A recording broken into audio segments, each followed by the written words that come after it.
Yes, Tell sure. us a little bit about Welcome the center. everyone to the 2023 Mark Twain Summer Teachers Institute. We've been doing this for a while, but this is the first year where we actually tried to do it when it's not in the pandemic, and we're doing it online. So we're actually, this is a new experiment for us, but we feel very confident about this, and we're so glad that you're all attending. I'd like to introduce Jocelyn Chadwick. We're honored to have her here from Harvard University. And also Matt Siebel from Elmira College. The Center for Mark Twain Studies is dedicated to promoting and supporting Mark Twain studies, and we take a very universal approach for what that means here. So it's not just people from English majors and things like this, and it's not just people who are, in the sort of the ivory tower of academia. We have a lot of different constituencies, and one of the most important ones are K through 12 teachers. And we very much are interested in bringing more effectively Mark Twain studies into the classroom. And so this is a very important, one of our very important initiatives. And we're so glad that you're participating this year. I'd like to point out that we have a whole bunch of resources dedicated for teachers and students on our website, marktwainstudies.com. I put the link up there. We've been working on these for a while now. And also, I'd like to point out that if you have any questions at all, or if you have any recommendations or feedback for us, please contact me. And I'm very confident in saying that also, please contact Jocelyn and Matt. Our emails are available. Our virtual door is open. I know that people say that, but we mean it. And I think that people here, I see some familiar faces, can attest to that. I've been told to keep this short. We want to keep this Hello, short. Debbie. So Another that's all I nice have to say shirt. right now. If you have any questions, I'll be monitoring the chat. Beautiful. And then She has we'll have good some time for taste. Q&A. So if something comes up, please let me know, and I'll make sure to write that question down. Thanks for attending. Oh my God, that's unbelievable what she does. Okay, so Matt, is it okay with you if I just start? Yeah, absolutely. Okay, so I'm going to ask everyone, mute your computers, mute your phones and stuff like that.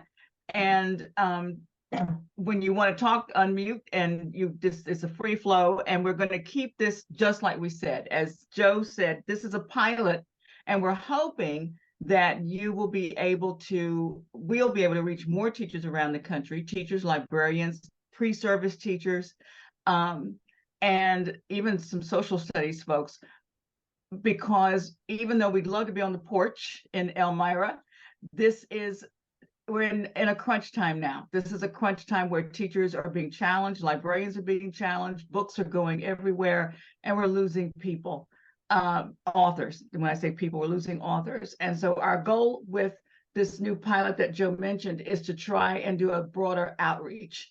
So for those of you who are attending today, please put the word out, and we'll put the word out again that if this is something you like, then we would like to duplicate it and do it maybe once or twice a year, maybe even 3 times a year, focusing on other types of Twain's works that are not so troublesome until we get out of the mire where we seem to be finding ourselves right now.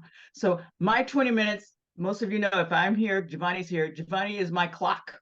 So I am going to share my screen with my part of the presentation on the man that corrupted Hadleyburg. And I'm going to ask that you not even think about having to sort of take notes or anything, because you don't have to.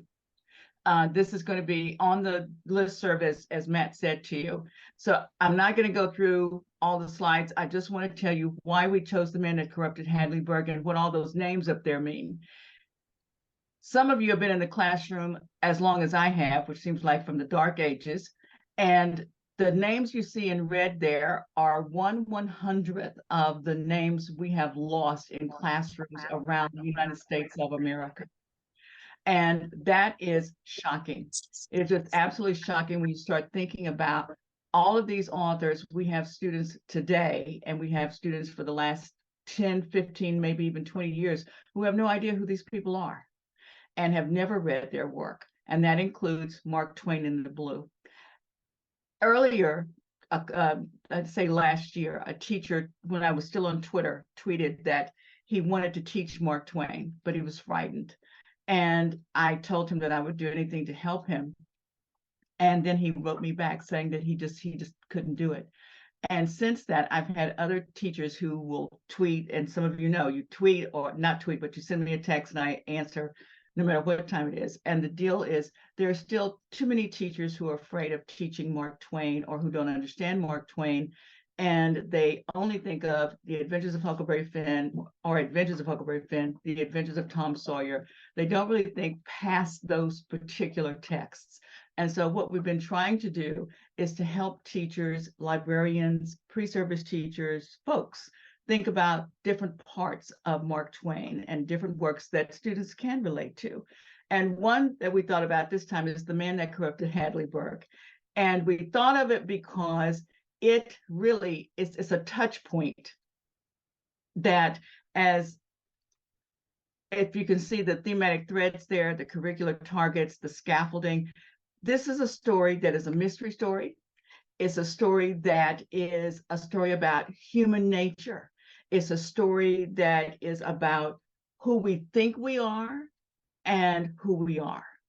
It's a story about friendship, that's in quotes, and it's a story about greed and how we think we're not greedy, but yeah, when you give that money, you can see that money, what then happens?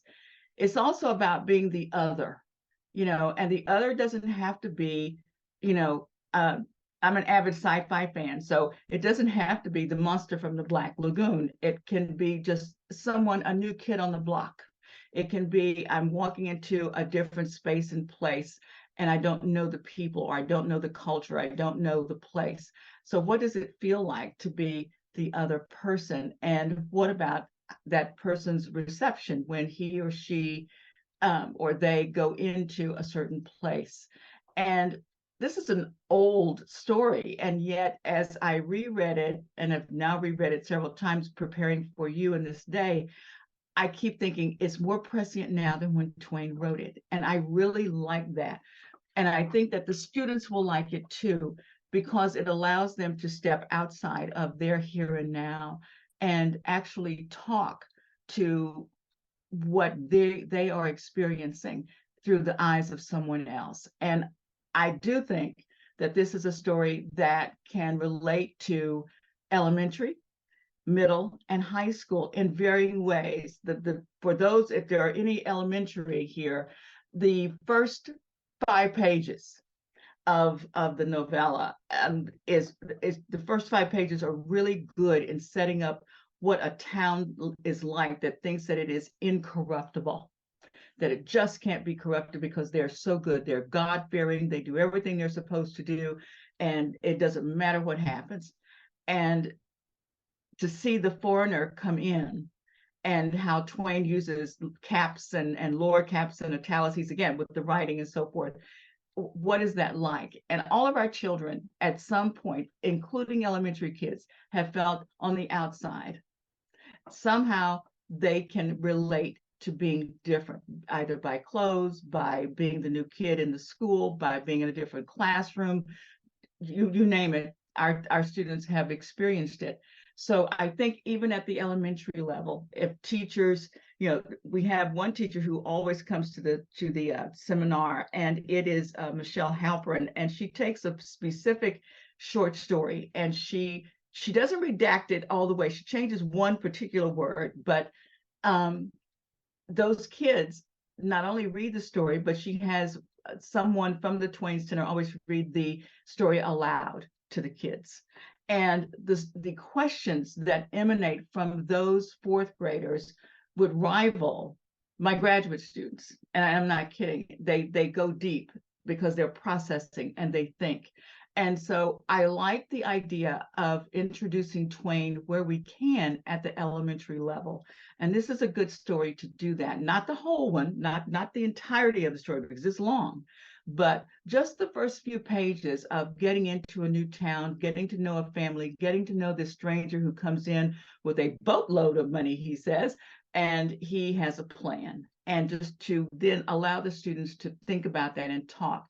And yes, because I'm a teacher, I have strategies. I promised you, when I sent the letter out to you, I said there will be strategies that you can look at and can implement in your classrooms.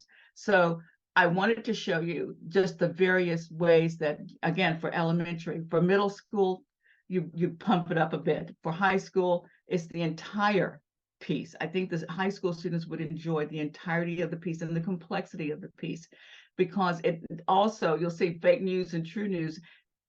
We cannot get away from the fake news, the true news, and the scams. I don't know about you, but I think with every platform I use, I have at least 3 levels of getting into it because of hackers and scammers. And that's the whole idea that that's where we are right now. But Twain puts this in a short story with the idea of the scamming of the money. And is it really a scam, or is it a revelatory thing to show people who we are at the heart? Scaffolding, very important. The story shouldn't stand on its own. There are other ways that we can build into the relevance of Mark Twain. It made me very happy yesterday to receive a letter from the ALA, and Rebecca and Eleanor will appreciate this because I'm guessing they received them too, about former President Barack Obama helping and supporting librarians and libraries, and specifically citing Huck Finn, and not Huck Finn, but Mark Twain as an important writer whom we must keep. He named several other writers, but again, being a Mark Twain scholar, it gave me great joy to know that, whoa, he talked about Mark Twain again. So the scaffolding, and I will, trust me, I will correct Sal to slave. Giovanni and I went through this doc 4 times and we still missed that one. You can scaffold Douglas's speech, "What to the Slave is the 4th of July." You can scaffold Twain's speech, Independence Day. There's a primary source, Abolition of Slavery, from the journal, from his journal, from Douglas's journal, from 22 June 1827. It's important for kids to see primary sources. It's hard for some teachers to get to those primary sources. So what we are trying to do is to provide you with those primary sources, what they really look like. And Matt is creating that document, that place where you'll be able to see all of these as they are and be able to use them. Another that I wanted to show you is that the Google Arts and Culture. I don't know how familiar you are with Google Arts and Culture, but these are hyperlinks. And whereas we can't do museum outings anymore, here in Massachusetts, they still do that. But around the country, I've noticed that many school districts and states, like my home state, Texas, has restricted those kinds of trips. So how do you get students into the museums? How do you get them into different countries? How do you get them into different experiences? Google Arts and Culture, and it's free to teachers, allows you to go into that site and to actually see and let students see what these things look like. For example, I'm going to open the link, and there's Mark Twain. And it gives you various pictures of Twain, and further down, it gives you an entire panoply of pictures of Mark Twain. Sometimes there are actual virtual tours that you can go through on Google Arts and Culture. So I gave you a couple of links for, I have my 10 minutes, I have 3 links for you for Mark Twain, 2 for one on Mark Twain, just the man, the other is the historical figure, and then the Google Arts and Culture on Frederick Douglass. Again, part of this new pilot that we're trying is to give you firsthand assets and resources that you don't have to look for, that you can just go to it, click it, it's there, you can do what you want with it. The other books that scaffold onto this particular story, New Kid on the Block, The Family Under the Bridge, Brown Girl Dreaming, there are so many different stories, and then I included the fables and other tales. The strategies I promised, don't even try to read it. You'll get it. It's all there. But I divided it into elementary, middle school, and high school, pre-reading and post-reading. How do you get the students ready to read something, and what to expect?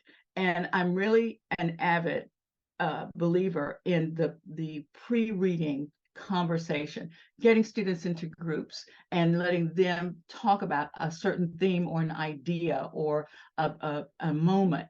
And you're circling the classroom or in the libraries. I can see, because I've experienced Rebecca Cohen in her library, I know that librarians are really good at getting students to open up in a group and they're willing to talk.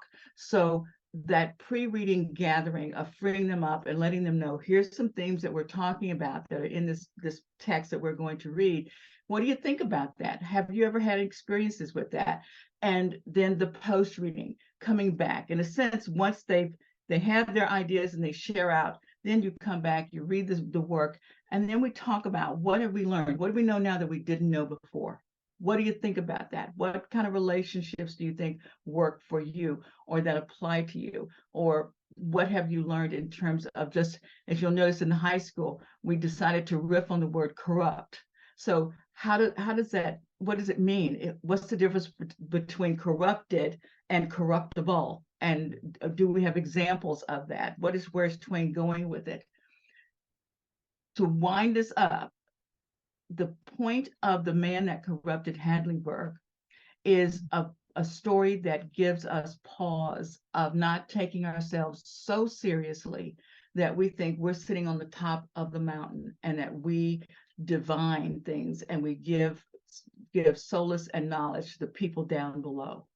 And it's a good story in explaining that. It's a good mystery. It's a good love story, family story. When I say love story, I do put that in quotation marks because it's one of those, yes, we're married, but now it's strained because of money. And again, this generation of students experience more of that every day than we might think.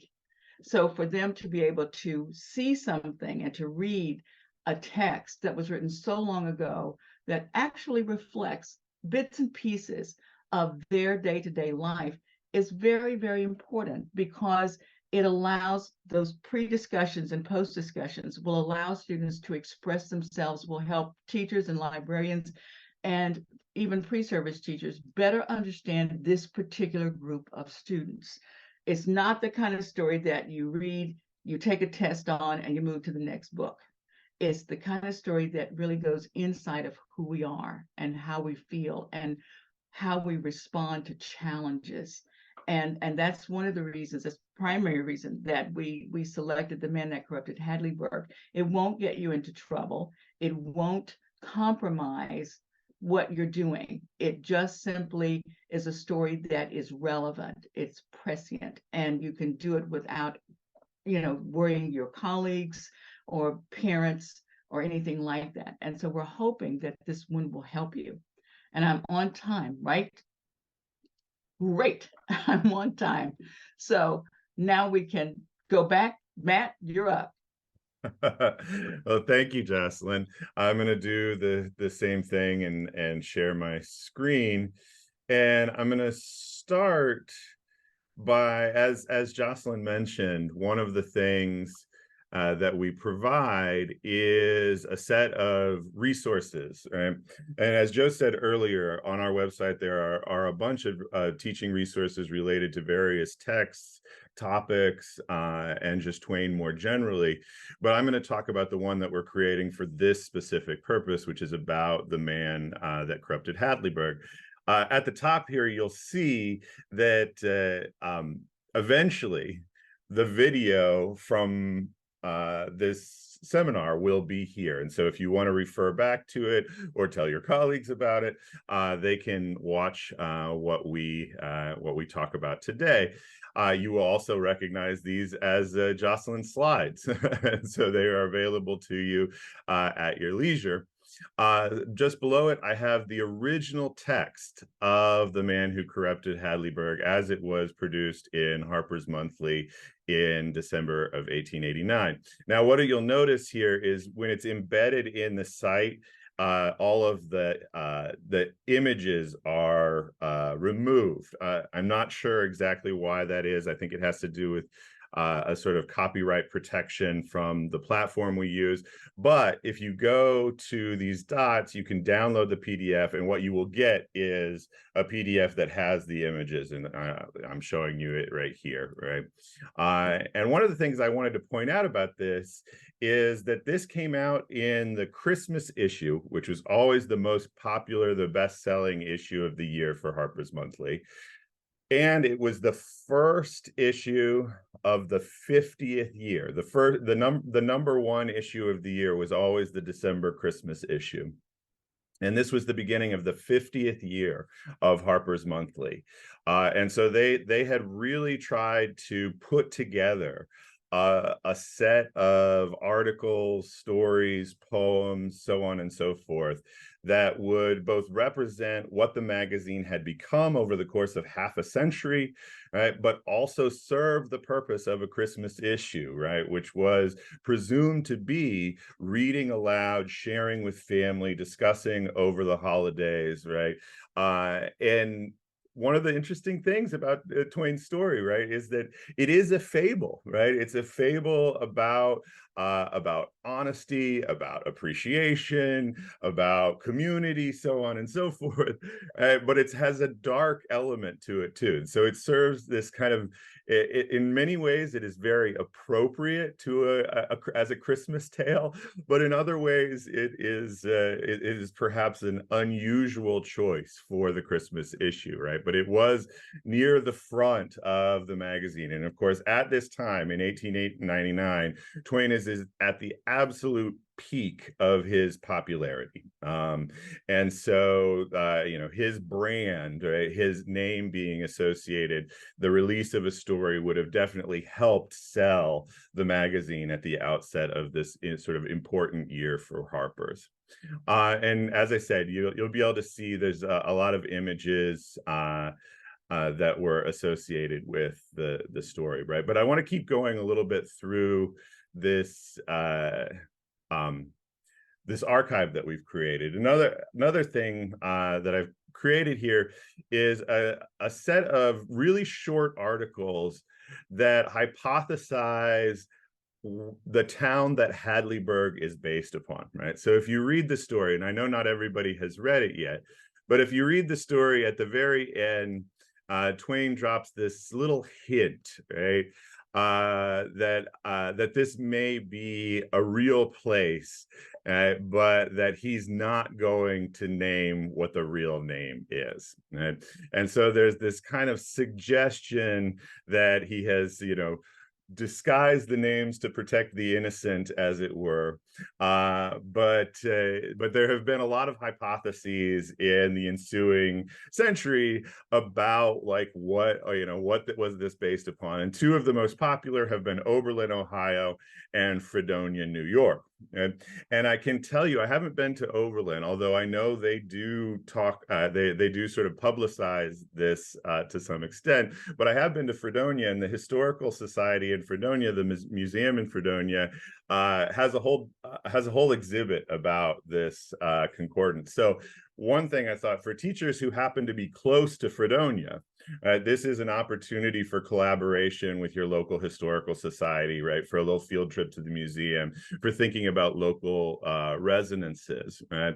And that may be true for Oberlin as well. And so I gave you these articles that try to draw this historical connection to actual Twain performances. And that's something that I really want to emphasize here, is the presumption that this set of events, the inspiration for this story, comes from performance, from the experience of performance. And I'm going to talk about that a little bit more in a moment.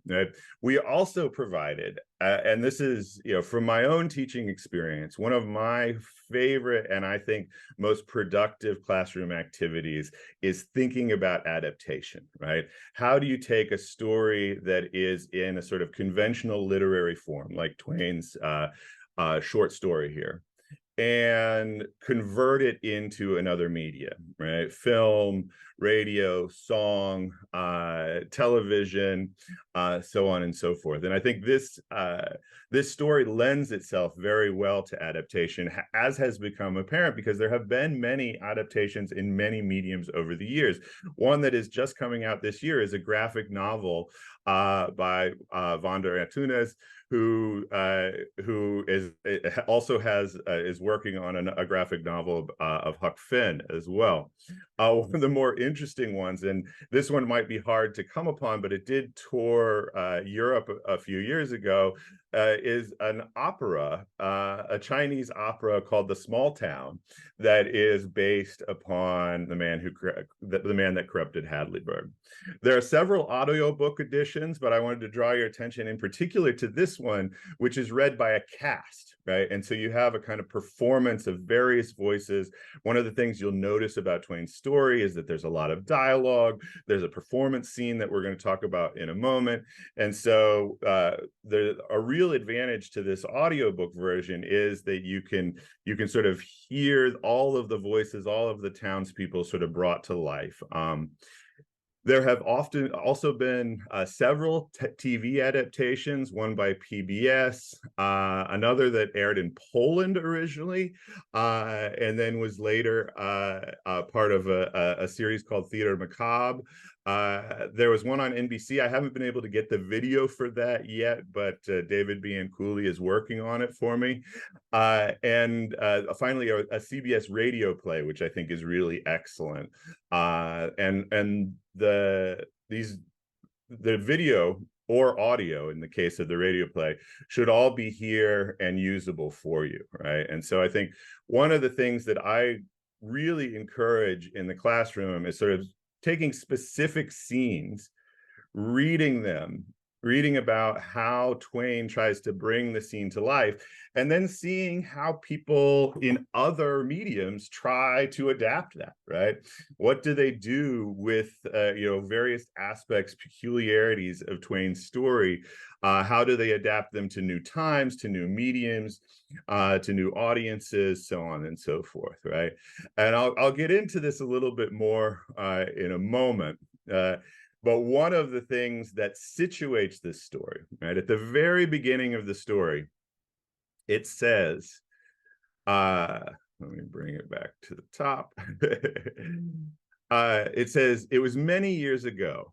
And as we said, the story was first published in 1899. Well, it can't be that many years ago because there are really direct references to the comic opera Mikado, which was first released in 1885 and came to the US in late 1885 and 1886 and started to sort of become this massive, massive hit in 1886. So, 13 years before the story is written is the earliest date that this could have been set, right? And so Twain is saying this was many years ago, but in many ways he's referencing a not so distant past, right? And one of the primary ways in which that is established is through these allusions to Mikado, right?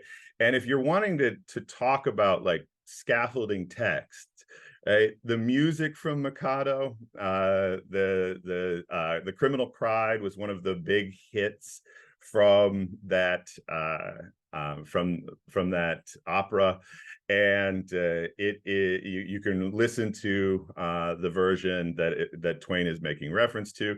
There was a movie in 1999, a highly acclaimed movie called Topsy Turvy, which is about the creation of Mikado, right? And so locates us in the sort of culture of the time, right? And so if you're looking for intertexts, which is something that I'm often doing, right, how to think about what's inspiring Twain in this moment, he went to see the very final performance in New York City of the first run of Mikado. right, on April 17th, 1886. It was the 250th and final performance at the Fifth Avenue Theater, right?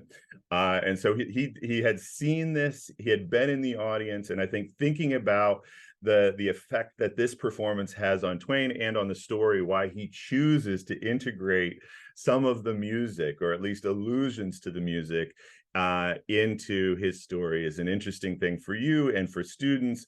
And possibly even if you have time or interest, right, you could watch this film, which is about the production of a kind of new style of theater. And then finally, a Twain text that is worth thinking about as a sort of fitted to this short story is his very short essay, How to Tell a Story, which is about essentially how to tell a humorous story, right? How to tell a narrative joke, right? And I think that's worth thinking about, because what I want to use the rest of my time talking about is this story as a work of, sorry about that, as a work of culture, comedy, right? And situated in a very specific space. Right? And I'm going to turn to the third section here. So in the third section of this story, we have the opening of what I think is the sort of central scene in the story, where the whole town and many people from outside of the town congregate in the town hall. The town hall has never looked finer. The platform at the end of it was backed by a showy draping of flags. At intervals along the walls were festoons of flags. The gallery fronts were clothed in flags. The supporting columns were swathed in flags. All this was to impress the stranger, for he would be there in considerable force, and in a large degree he would be connected with the press. The house was full. The 412 fixed seats were occupied, also the 68 extra chairs which had been packed into the aisles. The steps of the platform were occupied. Some distinguished strangers were given seats at the platform, so on and so forth. Right? And so as Twain sets this scene in the town hall that is packed, standing room only, right? Something that he himself would have experienced. Performance spaces like this were very familiar to Twain, right? The platform. He was a stand-up comedian, a lecturer, right? A vaunted speaker, a much in-demand speaker. And so he is clearly, in making this scene, he is drawing on his personal experiences of large audiences, right? But this is an unwieldy audience, right? And one of the things to think about doing with students in discussing this scene, Jocelyn often makes reference to that Aristotelian triad, right? Audience, purpose, occasion. Well, here's an occasion. Right? And you have several different speakers who are going to be part of this scene, right? You have the chair, Reverend Burgess, who comes from the position of the kind of authority figure, the preacher, but who also has to command over this unwieldy audience, right? You have the lawyer, right, Mr. Wilson, who speaks in his own defense at one point and persuades the audience temporarily, right, to turn against somebody else and towards him. You have the comedian, Jack Halliday, right, who sort of takes over at various points and turns this into a mockery. And then maybe most importantly, you have the con man, Mr. Stevenson, the man that corrupted Hadleyburg, who in costume, in disguise, stands up at one point and sort of shifts the proceedings to, in a new direction, right? And so one of the things Twain is definitely thinking about in this story is crowds, right? The power of crowds, but also the potential of crowds, but also the danger, right? This is a dangerous space. At one point, they literally lock the doors because they don't want anybody to leave. This is literally a captive audience, right? And we get that feeling of both excitement, but also danger that is associated with a crowded room, a crowded space. Right. The pandemonium of delight, which turned itself loose now, was a sort that made that was of a sort to make the judicious weep. Those whose withers were unwrung laughed till their tears ran down. The reporters, in throes of laughter, set down disordered pot hooks, which would never in the world be decipherable. And a sleeping dog jumped up, scared out of its wits, and barked itself crazy at the turmoil, right? That you get the feeling of being in a raucous room, right? Lots of laughter, lots of call and response, lots of audience engagement. A great deal of fun is being had, right? But at people's expense as well, right? And that is something that is, I think, really interesting to talk to students about, right? How do we get into this situation where there is both incredible excitement, there's a certain amount of justice and catharsis, of feeling as though people are getting their just desserts. But then there is also, we are just on the verge of something like the mob, right? Something, something a little bit untoward and potentially dangerous and violent, right? Could come out of this environment, right? And Twain really sort of draws all those things together. And he does so with the use of dialogue, with the use of call and response, right? With the sort of shifting of the narrative from the sort of traditional linear form into almost a kind of stage play. Right? And that's something, to think about sort of genre and mode, right? That's something that we can talk about with students, right? And it is in this space that you also have the introduction of the lovely tune from Mikado, "When a Man's Afraid of a Beautiful Maid." The audience joined in with joy, and then just in time, somebody contributed another line. So they create this song spontaneously. And, one of the things that's interesting about looking at the adaptations is you can see, does the, do the writers, directors, performers of these adaptations, how do they pull off this idea, right, of a large audience of people spontaneously turning to a work of popular culture and shifting it to their rhetorical purposes in sort of a collective mode, right? It's a really interesting moment, and one that I think has the potential to be really interesting to talk about with students, right? And so I just wanted to draw sort of attention to the performative elements of this story, right? It's also something where this scene in particular, the third section, is something that would be great to have students read aloud and take different parts in and think about how you might perform it as a drama, right? And think about what Twain is trying to produce, the energy in the room that he is trying to produce. And so, yeah, I wanted to think about the sort of performance elements of this story as something that's really good for energizing a classroom, and also for, you can think about the fable elements of this story, right? You can talk about the lessons that we might learn, the counterintuitive turns that the story takes, the constructedness of the story in terms of sort of withholding certain information, changing our expectations, foreshadowing, so on and so forth. But you can also just take this scene, right, and think about, how does an author bring to life what he knows about a very raucous crowd, right? And Twain has lengthy, considerable experience trying to deal with audiences that oftentimes are not necessarily friendly, right? That might be a little bit inebriated, right? And I think that might be sort of politically, unfamiliar or uninclined towards his perspectives, right? And he is definitely somebody who has been booed, has been heckled, right? Has dealt with difficult crowds in the past, and he uses that experience, I think, really effectively in this story. And that's also a way to think about how it attaches itself to the present day, right? That these kinds of audiences, right, whether they are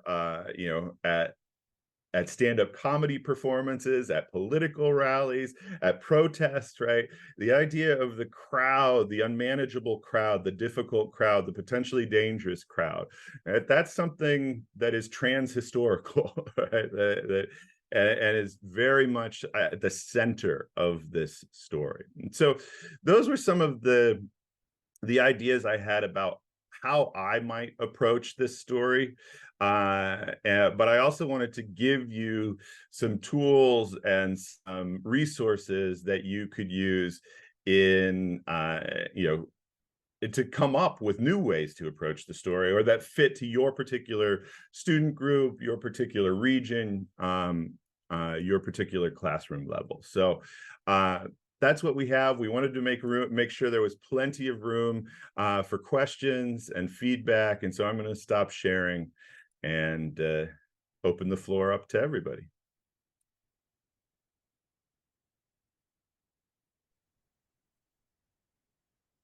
Okay, everyone, just to sort of to get the questions going, we do have some comments in the chat. One is Rebecca Cohen, who attended, I think, a past Summer Teachers Institute, pointed out that there is on the Internet Archive, which is a wonderful resource, that there is a film from the 60s and 70s there. So if we don't have it, we should add that to our collection. Yeah. And also, Internet Archive is great, and it's free. Yeah. You can contribute, but it's free, and you can check stuff out for like 14 days and whatever. So that it is a great resource. And then Nathan Morrill, another past attendee of a Summer Teachers Institute. Good to see you. Hi, Nathan. He has a kind of a question. I guess it's just more perhaps a discussion question that is perhaps a conversation starter in the classroom. And he says, I also like the idea of sharing with kids about the idea of dealing with a moral dilemma and actually going through with the act. And does thinking about corruption actually make one corrupt or guilty? Sort of the infection of corruption. And then what makes the ending so cool is that one can imagine that one actually may live in said town, which is, I think, definitely the gist of the story. I like, one of the reasons I've always liked The Man That Crept at Hadleyburg, and I'm sorry that it left the anthology in curricula, is that it is so timely. And the irony for me lies in the fact that this particular work resonates more today than it has in the past. And I really liked Matt's scaffolding of the, I did the Google Arts and Culture. Matt did the other forms, the plays and the graphic novel. Can't wait to get that one. And that speaks to the curriculum, because throughout the state, connections is one of those issues that everybody has to address. How do you connect the text to other forms, other pieces, and other ideas? And so that, I think this is the thing that we really wanted to be able to do. And that was great, Matt. I enjoyed that a lot. As Matt talked about the performance elements, again, it's the old feminist broad English teacher. I kept bringing out the sense of argument and description, loads of rhetorical questions, the points of view, the conflicts, and so forth, things that you're going to teach in classrooms. And this particular story does it so well. It's almost surgical the way Twain takes care of it. And Nathan, to your point about the corruption, it speaks more it speaks more now than it did in the past. I don't know how many times I've read this story, but certainly the whole concept of corruption or corruptible or corruptibility, what does that mean? And more importantly, what does it mean for our kids? How do they interpret that term?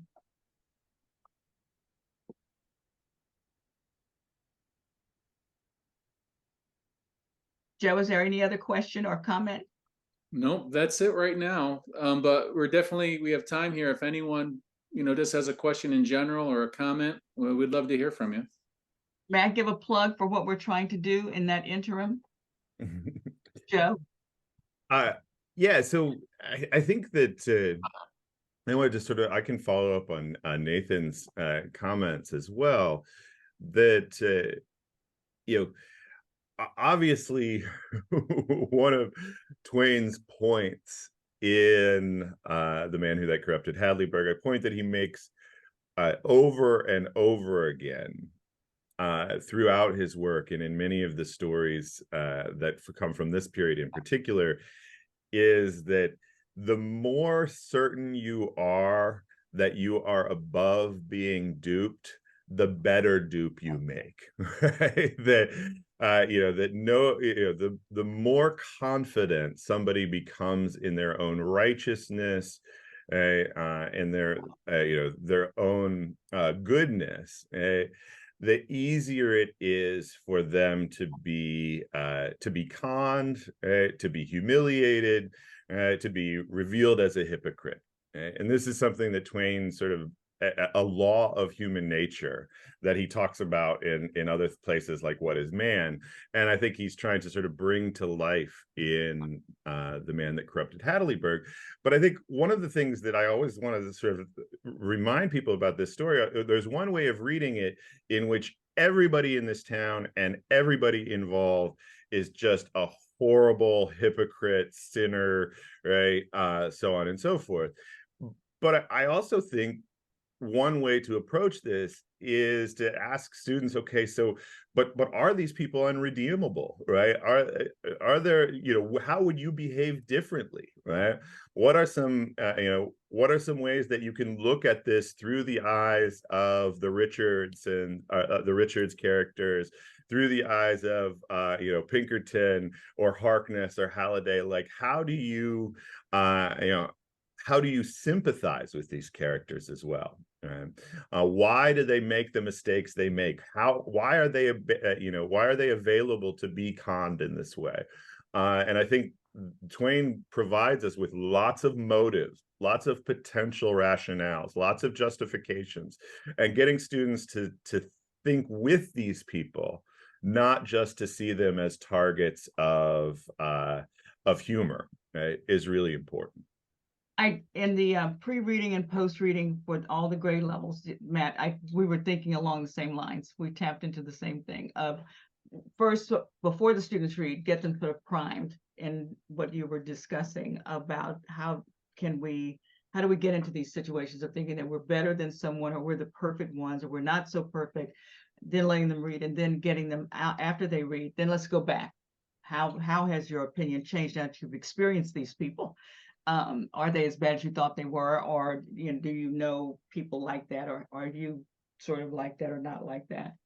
I saw someone write, I think, Joe, about a writing prompt. Am I correct about that? Correct. So here's the deal of what we're wanting to do. We have given, like in the slides that Matt has that I sent, there are pre and post reading instructions on how to engage students in the text. What we're hoping to do with your feedback is to be able to provide ongoing resources for you. So whoever asked the question, if you want writing prompts, I'm happy to get them and send them, and Matt will upload them. We just didn't want to go full steam unless we knew that you wanted to try. And again, the goal is to give a different view on how to engage Twain, but also instructionally, and give you strategies that you can use without any pain, so to speak. So writing prompts, not a problem. We will send, and again, I'll send it scaffold, elementary, middle, and secondary. One of the things I would definitely do is, over and over again, as this story develops, we see different members of the community trying to turn the events to their favor, right? trying to sort of recognizing oftentimes that they've been duped, that they've made a mistake, that they're going to be embarrassed or potentially humiliated, right? Trying to nonetheless shift things back to their benefit in various ways, right? And not just desperate ways either. Oftentimes, very strategic, very far-sighted ways.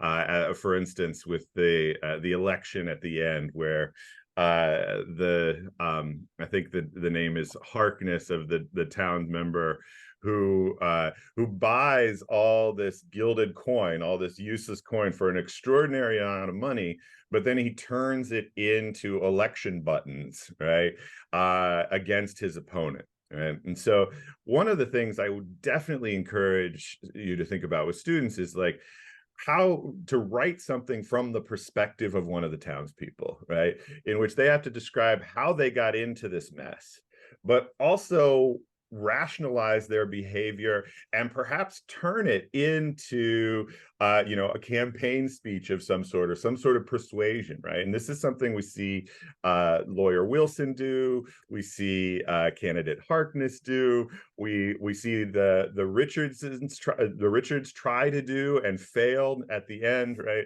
And so this is something that Twain performs over the course of the story that you can have students emulate as well, right? How do you sort of rationalize past behavior, justify past behavior, explain past behavior, and then try to use that history not as just as something to be ashamed of, but also something to move forward from, right? And that's something that I think is happening over and over again in this story, that is also the framework for a good essay, right? Where you start by explaining a situation, right? You justify how you got into that situation, and then you respond, how are you going to get out of that situation, or use that situation, or learn from that situation going forward? Any other comments, Joe? I'm not looking at the chat box because I. Also, feel free to unmute and ask questions live if you prefer. What were you going to say, Joe? No comments in the chat just yet. Okay, so I would still like to reiterate, please, by all means, send Joe your feedback about, because we have, I think, like 5 minutes. Is that right, Joe? About that? We have about 6 or 7. Okay. We would really like your feedback, because we want, as much as we love being on the porch and being at Quarry Farm, we want to have a wider outreach to help teachers. It is painful. And again, I go back to that first slide where I just started listing names. And Joe and I talked about this. I think it was last summer that we talked about how many authors are just gone, just absolutely gone. And that distresses me, because I remember when they were all there and teachers had the freedom to teach these people and to let students experience them, good, bad, and different. And at this moment, too many of us from all walks of education, whatever the area, just feel, I think, a bit challenged, a bit beaten up, a bit, lack of trust in our ability to teach. And rather than going into the headwind and trying to say, no, we will teach this, we came up with the idea of, let's rethink this. To keep Mark Twain, we have to work with the other texts. And one of the schools that really supports Mark Twain, with which we work, it's a consortium of schools in Virginia. The Governor's School is so committed to Mark Twain, and I will tell you that they are so committed to Mark Twain that for one of the we just wrote an article for something, and we used a lot of the students' comments. And their comments were amazing. And to lose those ideas that the kids are having from 4th grade all the way through, I think that that's a non-starter, that we shouldn't do that. And so Joe, Matt, Giovanni, and I all together decided that we would try this pilot. And we would like to continue it. We would like to expand it. We know that is this a good day? Is this a good time? We wanted to make sure that your time would end up with you're having something in your hand, something that you can take away, that you can take to your classroom, that you could, as the person asked, what about writing prompts? So we can say, you will have them today. We will give them to you. Whatever you need at this point, as Joe said at the beginning, reach out to us. Some of you know, just text me and, I'm good. Just let me know what you need and we will try and get it to you. We never said no yet, and we won't, to teachers and librarians and pre-service teachers.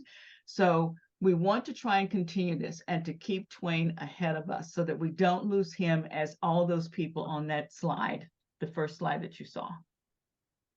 I'd also like to make a point sort of following up on what Jocelyn said. One of the things I really like about this story, especially given the political climate of education right now, is that this is a story that absolutely, I think, can be taught in any classroom in the nation, and isn't going to run afoul of the heavily partisan, politicized rules that are being put in place, right? But you can go a multitude of ways with it, right? That you can ignore the racial elements altogether. They are relatively minimal within the story, but you can also lean into them. There's an example of a woman who was passing, who is exposed as Black, who is then her fiance rejects her as a result of this, right? And that's a kind of backstory to one of the characters. One of the characters who is held up as one of the better people by many of the townsfolk, right? But who Twain makes sure to give us this evidence that even Goodson, right? His name is Goodson, right? Is not above reproach, right? He has this really sort of ugly debacle and rejection of his fiance in his past, right? And also, this is another place where Mikado, right, which Twain makes allusion to the music, right, is a British comic opera about Japan, right? With it's a yellow face production, right? Where you're going to have white actors playing Japanese parts, and there's a lot of sort of cultural appropriation and culturally insensitive parody, right? That as part of that play, you don't have to deal with any of that if you don't want to, right? Because it's only referred to as Mikado, right? The Twain doesn't explain the background, doesn't give us any any further allusion to it except the song, right? But if you want to do the scaffolding I talked about and use the film Topsy Turvy, which goes more directly at this question of sort of parody of cultural appropriation, right? Then you can do that, and you can think about how those themes interweave with the themes in Twain's story, right? And so one of the things I liked about this choice when Jocelyn suggested it is you can kind of step back from the potentially more hot button issues that are of our moment, right? Especially if that's something that's going to put you in jeopardy at your school, right? But you can also lean into them if that's something that you want to do, right? And so it's there, right? The historical background, the historical moment is still very, very much there. And Twain, even if it's more subtle here than it is in something like A True Story or Huckleberry Finn, right? It's nonetheless, he never lets it completely go away, right? That there is this foundation of racial prejudice and injustice that is the backdrop to just living in the 1880s or 1890s. So, Joe, you're going to call us out? I am. Okay. I'm so happy all you guys came. I am too. Yes, thank you so much for attending the 2023 Summer Teachers Institute. We'll hopefully have this up online today or early tomorrow, but probably the end of the day. Again, if you have any questions, my email's in the chat. Again, you can find us also on marktwainstudies.com with a whole bunch of other teachers' resources. We Let hope us know if to- you want to do it again. That's right. Be on the lookout. And thank you again so much. And thank you to Matt and Jocelyn. And Giovanni, Thanks, everybody. I didn't see him. Yes, Thank Giovanni, you. he's the timekeeper. My partner's sitting right here. Thanks, everybody. Thank you, Joe. Thanks, Matt.